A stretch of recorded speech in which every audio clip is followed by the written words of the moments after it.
Hi, in the following tutorial, we are simply going to consider our discussion to be based under more concept. Categorically, under science, we are trying to talk about chemistry.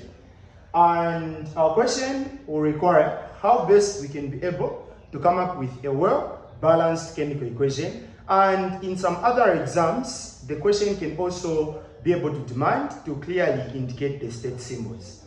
Afterwards, we are going then to come up with how best we can detect the nature of the equation.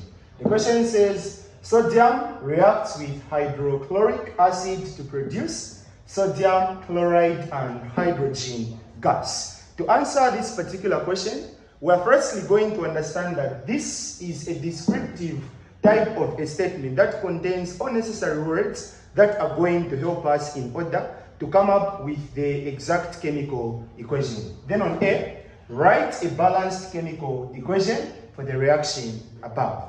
The first thing to understand is that there is this element named sodium, which is reacting with an acid, which can either be a dilute acid or another type of acid. So here, we're going to say solution. So on A, we're going to say sodium on the periodic table appears as capital letter N, small letter a. Being an element, it is represented by the state symbol of solid, plus. When we talk about hydrochloric acid, it is a compound made of hydrogen as well as chlorine. So sometimes, in other words, it's called hydrogen chloride. So I'm going to say HCl.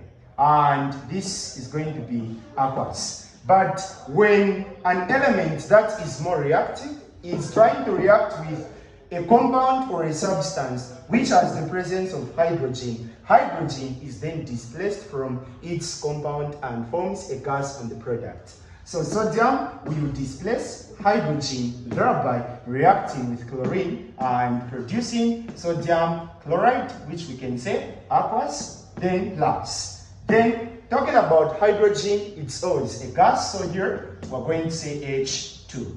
Having done that, the question's first part is done because it's a chemical equation. Now we have to balance. We're going to find that this is the left side and then this is the right side. When balancing a chemical equation, it's important to take to realization that the appearance of an element or a substance on the left should be the same as that of on the right. If not, then we are to balance the numbers. And we only balance the numbers by putting in front, which is the number of molecules. We're going to start checking. Sodium doesn't have a number, it means it has a 1. The same applies to the sodium on the right. Then chlorine has a 1, which means even this chlorine has a 1. But hydrogen has a 2, which means this hydrogen is unstable because it has a less number, which is 1. So the same 2, which is here, we're going to put it here. And thereby we're going to say hydrogen now has a 2, with this hydrogen having a 2. And now that chlorine is now affected, we're going to balance where chlorine is. We're going to put a 2, which means chlorine is with a 2, chlorine is with a 2. Now that sodium also has increased with a 2, because when you put a number in front of a compound, it means it applies to every component that is in that particular compound. So it means sodium is 2, chlorine is 2. Now that chlorine is now 2, sodium, which is 2 here, we're going to balance it with a 2.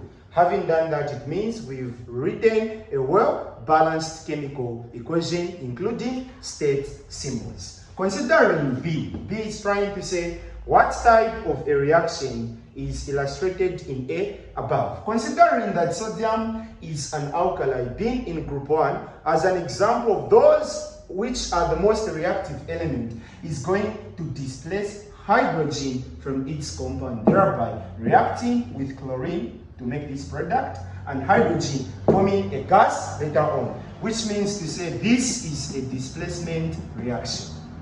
Displacement reaction. And having done that briefly, at least we can use the same very idea to relate it to some of the same exam concepts that develop self-reliance and self-dependence. I hope you find this video very much beneficial. Stay glued and follow for more.